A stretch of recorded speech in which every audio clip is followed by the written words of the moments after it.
Hello, everybody. Welcome to the Stan Show 2.0. I'm Stan Arthur. And why is it 2.0?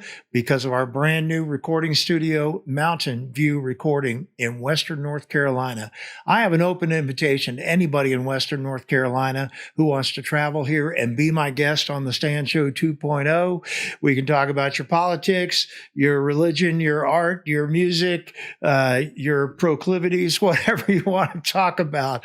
Just make the arrangements. Come on here. I'd love to have you face to face here in the studio, and we can go at it and make a fine podcast for everyone concerned. Now, if you're not in the Western North Carolina area and you want to fly in to be my guest, you can do that too. Or you can also call in. We can do a Zoom type thing and have you on as a guest that way. I'd love to have you. Just got to make it happen. That's all there is to it. What am I going to talk about today? Well, look at here. There is a red card going around in Mexican restaurants all over the United States. You think I'm kidding? I'm not. This red card right here was seen in a Mexican restaurant in my little town here. Not only in one Mexican restaurant. Let me back up a little bit. We have a population of 1,750 here in this little town, and we have 4 Mexican restaurants, and these little red cards are on the counter at every Mexican restaurant. Let's take a look at them and see what they say. It says, I do not wish to speak with you, answer your questions, or sign or hand you any documents based on my Fifth Amendment rights under the United States Constitution. Well, that's cool. That's a good thing to be thinking about, right? Is we have rights as American citizens. I do not give you permission to enter my home based on my Fourth Amendment rights under the United States Constitution, unless you have a warrant to enter and it's been signed by a judge or a magistrate, and it's got my name on it, and you slide it under the door. All good stuff, right? Good stuff. I do not give you permission to search any of my belongings based on my Fourth Amendment rights. I choose to exercise my constitutional rights. Well, that's great. That's awesome. And I'm glad to see that there's an organization out there that's doing this. But why are they in Mexican restaurants? Wait, what is this organization? It's the Immigrant Legal Resource Center. I guess they want legal immigrants to know about their constitutional rights now that they are American citizens. But wait, there's something else at the end of this thing. What does it say? These cards are available to citizens and non-citizens alike. Well, why in the world would you want to make something like this available to a non-citizen who doesn't have constitutional rights? Think about that for a second. Well, let me show you what I wrote. I'm going to put down here as my thinking on this subject. Well, these cards are being placed on the counters of Mexican restaurants all over the country.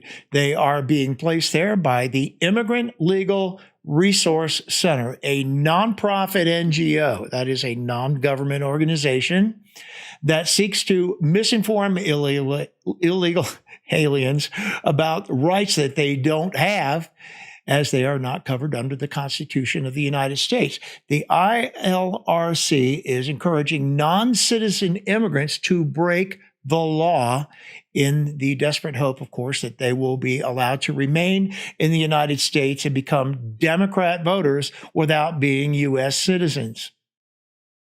The big question is, how is the ILRC being funded? What have we learned lately from Doge and Elon Musk and the people working for him?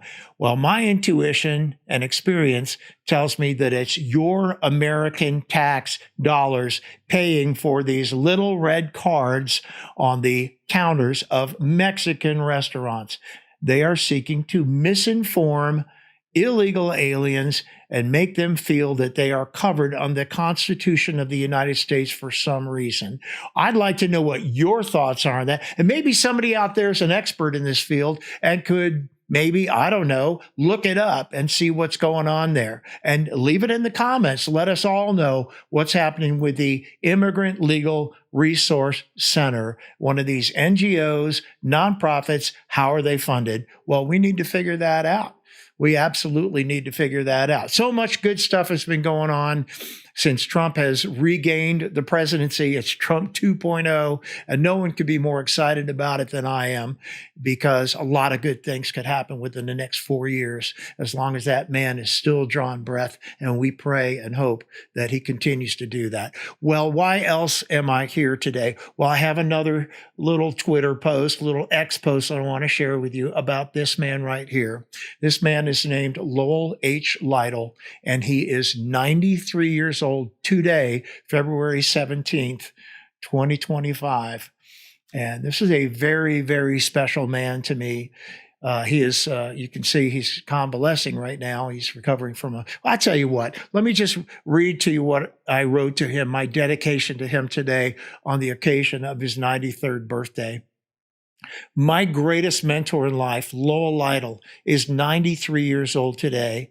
He is still in rehab from a broken shoulder, and I am 600 miles away from him and not able to get to him today and wish him a happy birthday in person. He was the founder and president of Young American Showcase from 1970 until 1990. I personally spent 13 years in YAS.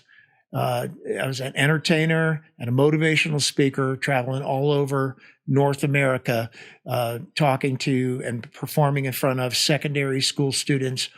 And it was a real way of life for a long time for me and my wife. Lowell was the best teacher and influencer a young man could have ever hoped to have in his life, especially somebody like me who didn't really have a father influence around. He was frequently reminding me that I have one life and it will soon be past, and that only what's done for Christ will last. God bless you, Lowell Lytle. He's still a true Christian warrior, and he's still witnessing to anyone with ears to listen to him. And he is my hero, all-time hero. And I hope that you throw up a prayer for Mr. Lowell Lytle today as he's still recovering. We had an amazing 90th birthday for him with a reunion of Young American Showcase members where over 100 people showed up, and bands played and everything. It was just such a good time. And now he's 93, and we are not ready for Lowell Lytle to leave this earth. So, sir, we hope that you make a speedy recovery and that you are still among us. Well, that's all I got for you today. I don't want to belabor the point. I really appreciate you joining me here today, and I really hope that you will consider liking and subscribing on YouTube to my channel. That's how YouTube channels get to proliferate, is when more people like and subscribe and leave a comment. And it's pretty much the same thing for X. You need to press that little heart button to give me a like and help me proliferate my podcast on X. Also, please leave comments. We want to know what you think about what I'm doing here. And I hope that you join me again for The Stan Show 2.0 in the next episode. Thanks a bunch, and we'll see you next time.